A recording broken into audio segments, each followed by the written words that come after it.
Hi there. Have you ever heard it said that the sea holds many mysteries? Well, it's true.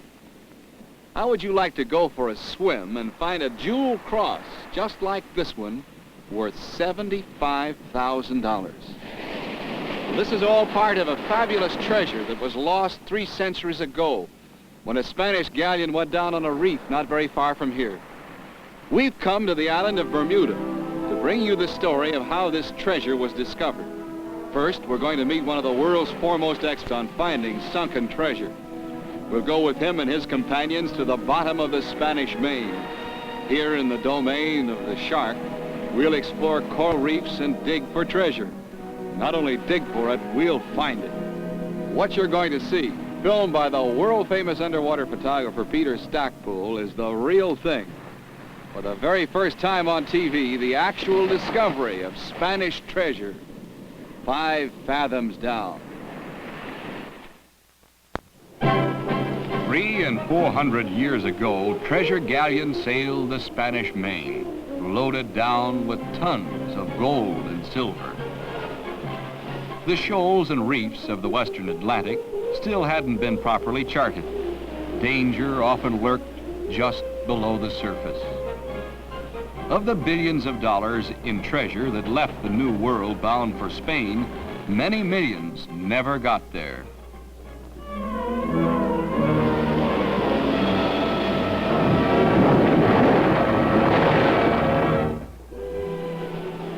How many ships went down in these waters?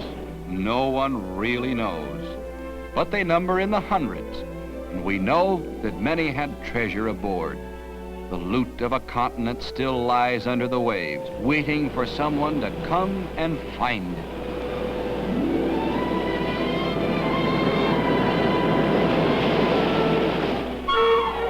Storm clouds are gathering over Bermuda. Now we've come here to join a search for Spanish treasure among the reefs that surround the island. Our main worry right now is the weather. It looks as though we're in for a squall. But our host, Teddy Tucker, there in the center, is still going ahead with plans to investigate a wreck he's discovered 5 fathoms down. Next morning, the weather's still undecided. We leave Hamilton Harbor in Teddy Tucker's boat, heading for a spot in the reef some 12 miles away.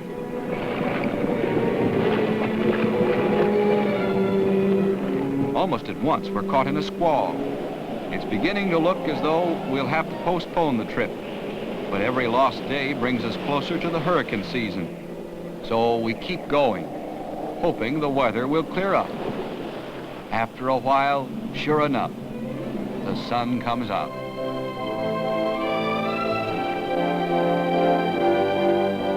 The water is shallow and clear as a window.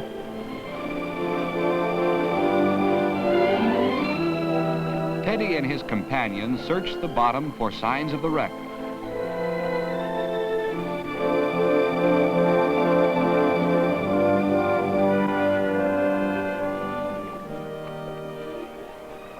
Oh, there it is.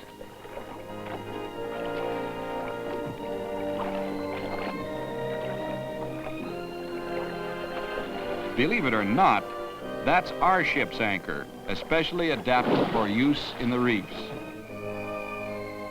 And down there under the water lie the remains of a ship, hundreds of years old. The first to explore the wreck are Teddy and his partner, Bill Lawrence.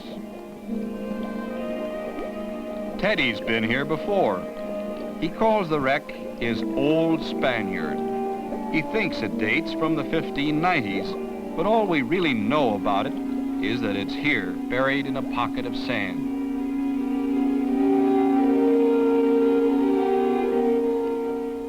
Slowly, Teddy and Bill fan the sand away from the ancient timbers. Most of the fish you meet down here are friendly. Sometimes they're too doggone friendly. This fella gets to be quite a nuisance. It doesn't take long for the sea to pound a sunken ship to pieces. Timbers, cargo, personal possessions of the passengers and crew They're all scattered over the reef. We find encrusted cannonballs, even human bones.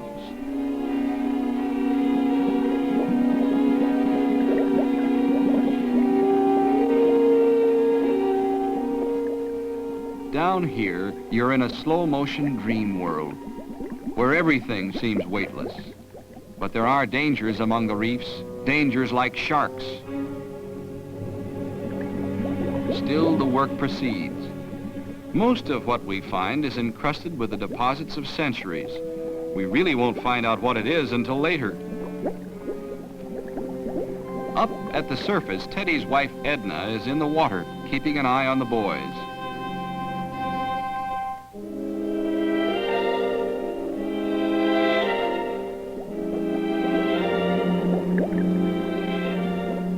Uh-oh, Teddy spotted the shark now.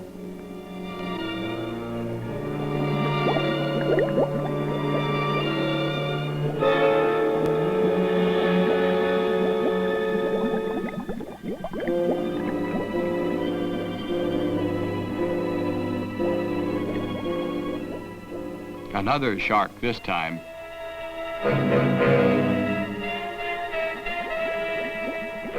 This one's coming in for a closer look. This fella's a good 8 feet long. He may never have tasted human blood, but a shark this size is at least a potential man-killer. Bill Lawrence starts for the surface. He's taking up a piece of unfinished lumber that the old ship carried as repair stock, and the sharks keep coming.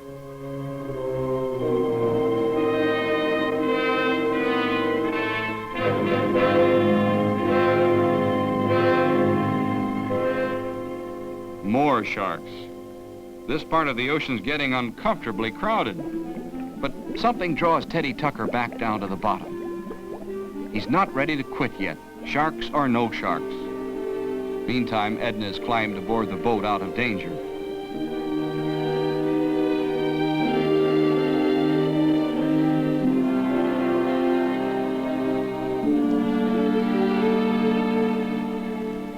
The first clue, a glint of something bright. What is it? A golden cross studded with emeralds. Untarnished after nearly 400 years at the bottom of the sea. The sharks are getting more inquisitive. For all we know, they may be getting hungry. Teddy's on his way up at last.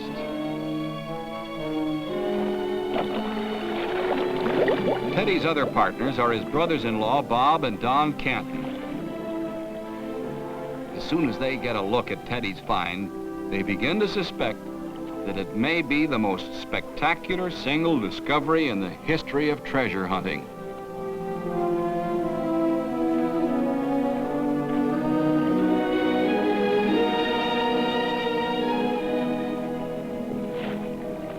This is the moment that treasure hunters dream of. And there's no telling what else we may find until we break through the layers of ocean deposits that still hide some of the other relics. Everyone's feeling pretty well pleased with himself as we head back toward Hamilton Harbor.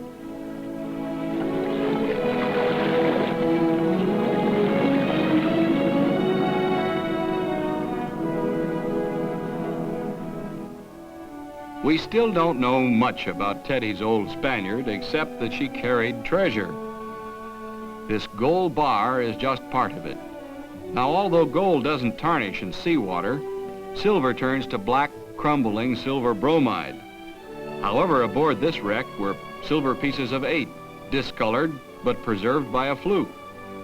A gold coin was dated 1592, so the ship went down sometime later, some experts say in about 1595. We're not even sure she really was a Spaniard. The cannon she carried even suggests that this was a pirate ship, and that all the treasure was in fact pirate plunder.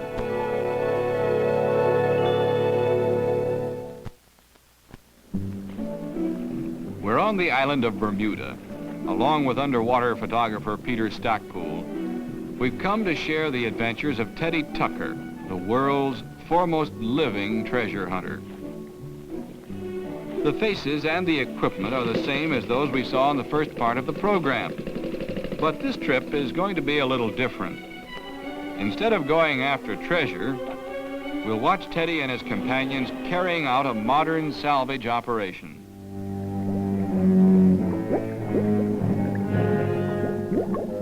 His goal on this particular trip is a steamer that went down back in the 1920s. He doesn't plan to float the whole ship. He just wants the propeller blades.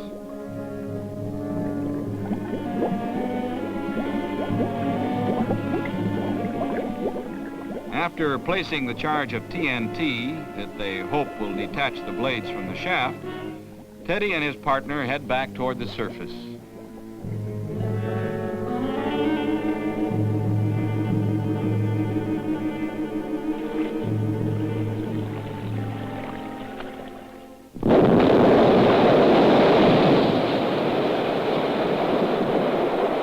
Sharks will arrive pretty soon, attracted by the fish killed in the explosion. We'll have to wait for them to leave again and for the debris to settle.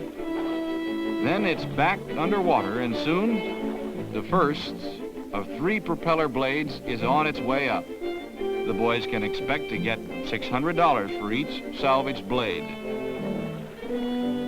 It was work like this that first got Teddy Tucker started hunting treasure. He just sort of moved up from bronze and brass, gold and jewels.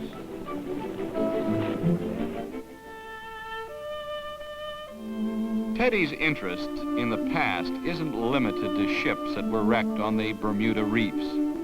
If you visit St. Anne's Church in Hamilton, you can see that his family has been here for many generations. In fact, the first Tucker stepped ashore in Bermuda several years before the Pilgrims stepped ashore at Plymouth Rock. And since those days, Bermuda has seen a lot of colorful history go by. Spaniards had visited the island in 1543, but they left. No one came again until a ship was wrecked here in the 1600s. She was called the Sea Venture, and this is one of her guns. She brought the first Englishmen to Bermuda as castaways. Their survival inspired a permanent colony, and it also inspired a play by a man by the name of none other than William Shakespeare called The Tempest. Somehow Teddy's interest in the past always shows results in the present. Right now, he's doing something very unusual. He's squirting oil onto the ocean to calm the surface and give him a better view of the bottom.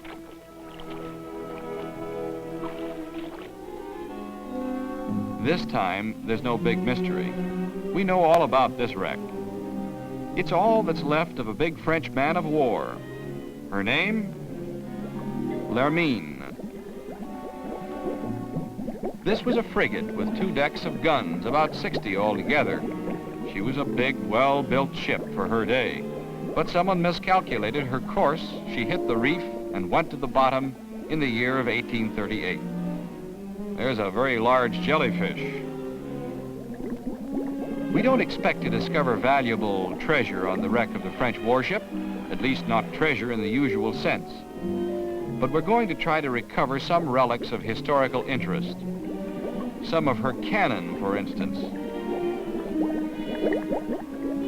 The big guns proved to be too big to haul aboard Ted's boat, and they're too long to drag across the reef, hanging from the treasure hook on the bow. But we found a smaller cannon, and we think we can save it.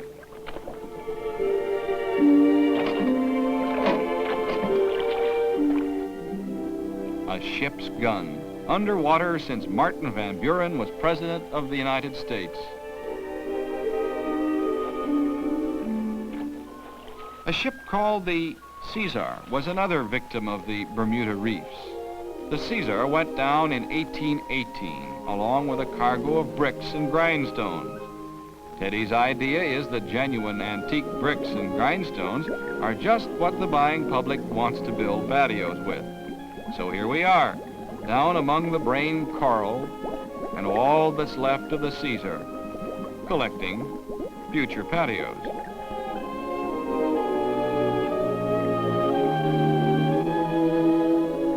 Incidentally, The Caesar had no more excuse for going to the bottom than the French ship had. There was no storm, no hurricane. The captain said that he just found himself among the rocks. Luckily, though, no lives were lost.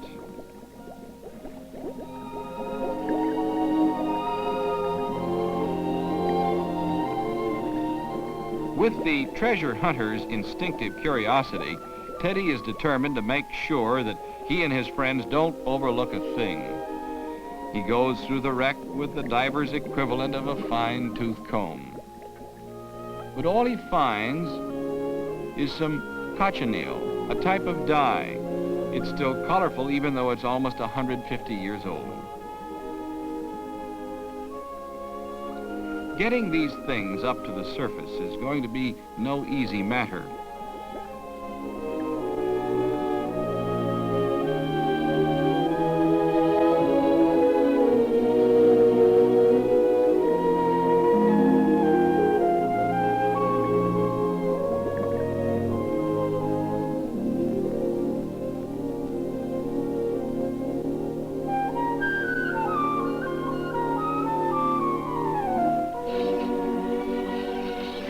Now, I know someone's going to ask if this patio paving idea really is a moneymaker.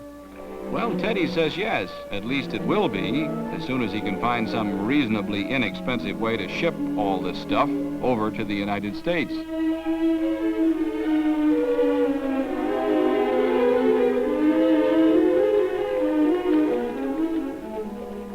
Meantime, though, we've also found a collection of old bottles, relics of early America. And maybe someone can find a use for antique cochineal.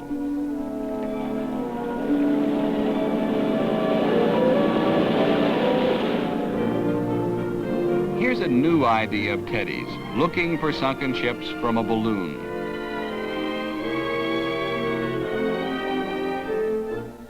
Watching the experiment is Sir Julian Gascoigne, the governor of Bermuda. The whole idea is that you get a clearer view of the bottom from up there. Of course, there's one very important point. You have to stay up long enough to get a good look. Not this time. There he goes again.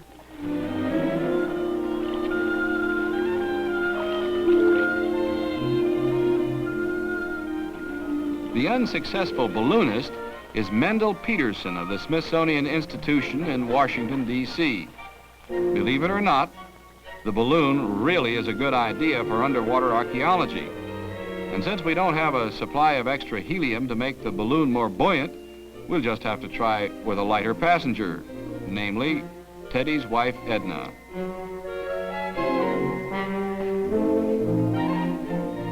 Unfortunately, our cameraman wasn't able to get any pictures from up there, but since this experiment, Teddy has spotted several previously unknown wrecks from the balloon. It's better than a plane because you can hover and take your time, and helicopter rotors churn up the surface of the water.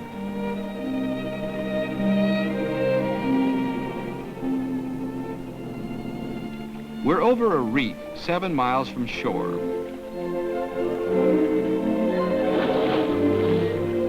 We've come out here to investigate the wreck of the San Antonio. Along with Teddy and Don Canton, we're going over a job that was first done way back in the year of 1621. That's when the Spanish ship went down. Her Spanish crew made it safely to shore. They asked the governor to keep the people of Bermuda from looting the wreck. He promised faithfully he would.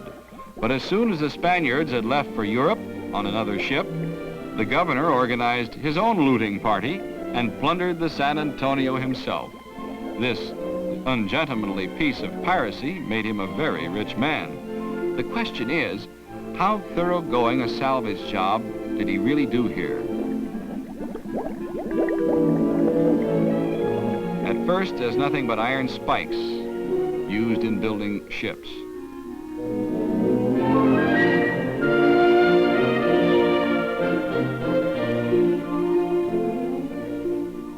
Looks like treasure fever is contagious. Another of the iron spikes.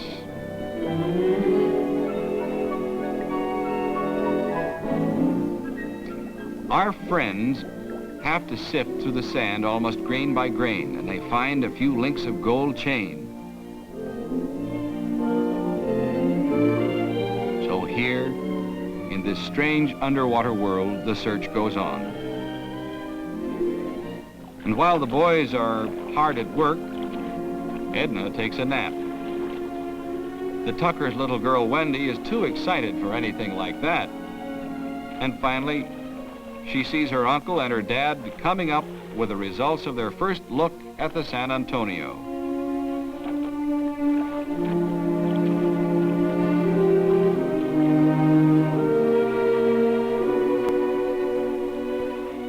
Leather shoe soles from the days of the Pilgrims. Pottery, too, a reminder of the simple, ordinary routines of shipboard life in those far-off days. Now a pair of Spanish daggers. There's jewelry, too, overlooked by the original salvagers nearly 350 years ago. Altogether, the San Antonio will give up $20,000 worth of treasure, including a pair of golden earrings that were buried 40 feet apart.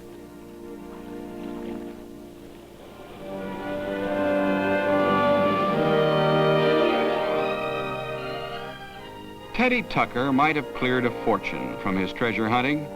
Instead, he started his own museum and later sold the whole collection to the government of Bermuda for $100,000. That's just a fraction of its total worth. Not even considering the gold and jewelry, items like this inkwell from the old Spaniard. These ancient carpenter's tools are valuable as relics of a bygone age. They bring the dry facts of history to life. They put the age of exploration right there at your fingertips.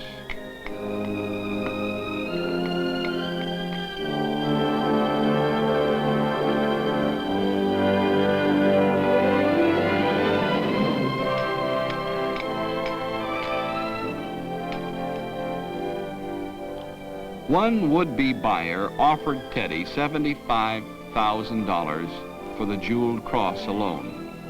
But here, too, value isn't just a matter of dollars or British pounds. Considered as loot, all this is a pirate's ransom. But it's also a chapter in the story of the New World, back when it was really new. It evokes an age of heroism and piracy on both land and sea. And there's more where it came from, according to Teddy. He's down there every chance he gets, looking for treasure, clues to the past, and true adventure.